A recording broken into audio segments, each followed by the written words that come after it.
नमस्कार, मैं हूं विजय विद्रोही।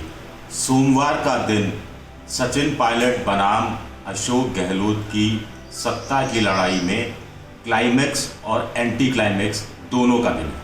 किसके लिए क्लाइमेक्स, किसके लिए एंटी क्लाइमेक्स, इसकी हम विवेचना करेंगे। राजस्थान हाई कोर्ट को फैसला देना है। सचिन पायलट गुट का कहना है कि जो कांग्रेस की तरफ से याचिका लगाई गई है स्पीकर के पास, उनकी विधायकी को निष्कासित करने के लिए, खत्म करने के लिए, वो अवैधानिक है।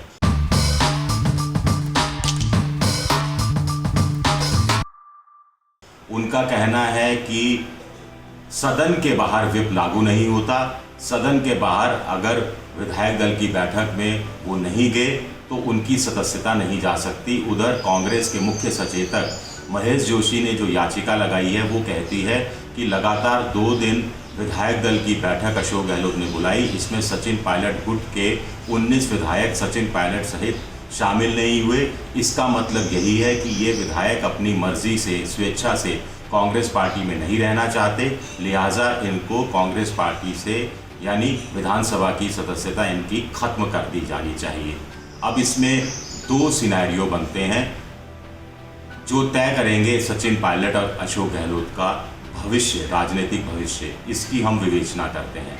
सीन नंबर 1, अगर सचिन पायलट गुट के पक्ष में राजस्थान हाईकोर्ट फैसला देता है यानी स्टे दे देता है स्पीकर की किसी भी कार्रवाई पर, तो क्या होगा? ऐसे में सचिन पायलट का गुट कांग्रेस में बना रहेगा। कांग्रेस के विधायकों से मिलना जुलना फिर शुरू होगा। मानेसर या दिल्ली से वो जयपुर आ जाएंगे।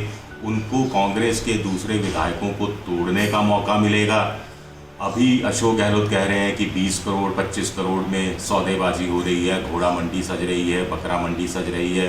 तो घोड़ों और बकरों के, उन्हीं के शब्दों में हम कहें तो रेट शायद हो सकता है बढ़ जाए। अशोक गहलोत सरकार की मुसीबत ऐसे में और बढ़ जाएगी। उनको डर लगेगा कि उनकी सरकार अब कब जा सकती है। उधर अभी तक बीजेपी वेट एंड वॉच का खेल खेल रही है। ऐसे में अगर सचिन पायलट गुट को राहत मिलती है तो बीजेपी को भी लगेगा कि सरकार गिराने की संभावना बनती है। बीजेपी भी खुलकर सामने आ सकती है। बीजेपी भी कांग्रेस के विधायकों पर डोरे डाल सकती है। 20 करोड़ का रेट 25 करोड़, 30 करोड़, 35 करोड़ तक पहुंच सकता है, 40 करोड़ पहुंच सकता है। जब अगर सत्ता ही से किसी को हटाना है तो फिर क्या 10-20 करोड़ के मायने, क्या 10-20 करोड़ की कंजूसी करना। वैसे भी बीजेपी के पास बहुत पैसा है और ऐसे मामलों में तो बीजेपी बहुत उदार दिल की हो जाती है।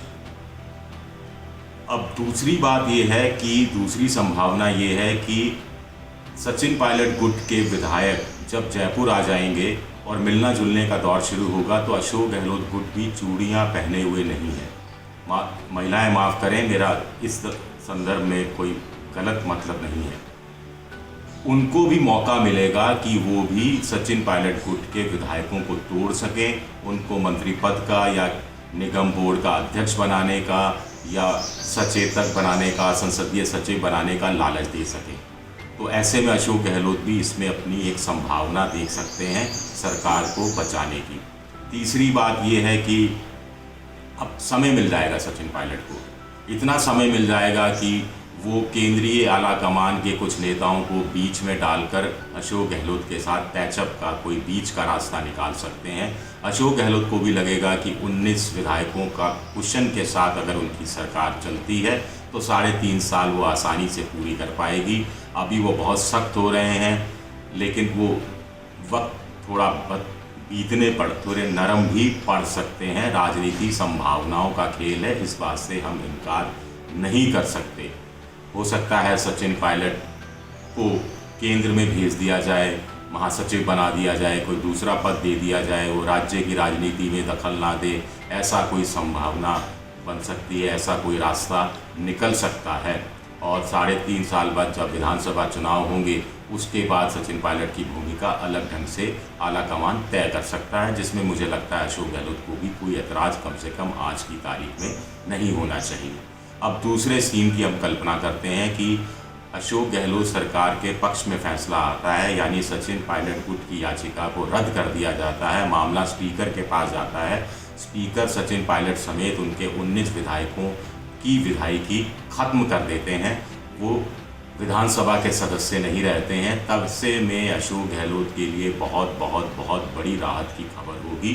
200 सदस्यों की विधानसभा है, जिसमें से 19 चले गए तो 181 रह जाएंगे। अब 181 के लिए बहुमत का आंकड़ा 91 का रहता है और आज की तारीख में अशोक गहलोत के पास 100 या 101 सदस्य तो हर हालत में है। हम इसमें स्पीकर को शामिल नहीं कर रहे हैं, तो ऐसे में वो आसानी से अपना बहुमत साबित कर देंगे और अपनी सरकार कम से कम अगले 6 महीने के लिए, जब तक कि अविश्वास प्रस्ताव के लिए समय नहीं मिलता बीजेपी को, तब तक तो अपनी सरकार वो आराम से चला सकते हैं।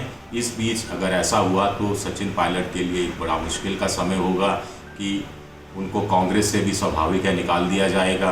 तो ऐसे में क्या वो नई पार्टी बनाएंगे, वापस चुनाव में जाएंगे, विधानसभा का चुनाव जो उपचुनाव होगा वो दोबारा से लड़ेंगे, उसमें से कितने जीत के आएंगे, कितने जीत कर नहीं आएंगे, उस हिसाब से सचिन पायलट का राजनीतिक भविष्य तय होगा। क्या वो राजस्थान के नए जगन मोहन रेड्डी बनेंगे, ममता बनर्जी बन पाएंगे? इतना मादा उनमें है, इतनी शक्ति उनमें है, ये भी देखना दिलचस्प रहेगा। मैंने आपसे कहा था कि हर स्टोरी का अंत एक शेर से करूँगा, जिसका मौजू उस विषय से ज़रूर मिलता जुलता हो। तो गालिब का एक शेर है कि इतना आसान नहीं लहू रोना, इतना आसान नहीं लहू रोना, दिल में वो ताकत, जिगर में वो हाल कहाँ। कुल मिलाकर मैं बीच में भूल गया था, सत्ता की ट्रॉफी किसके हाथ लगेगी, ये सोमवार को बहुत कुछ तय होगा। एबीपी न्यूज़ आपको रखे आगे।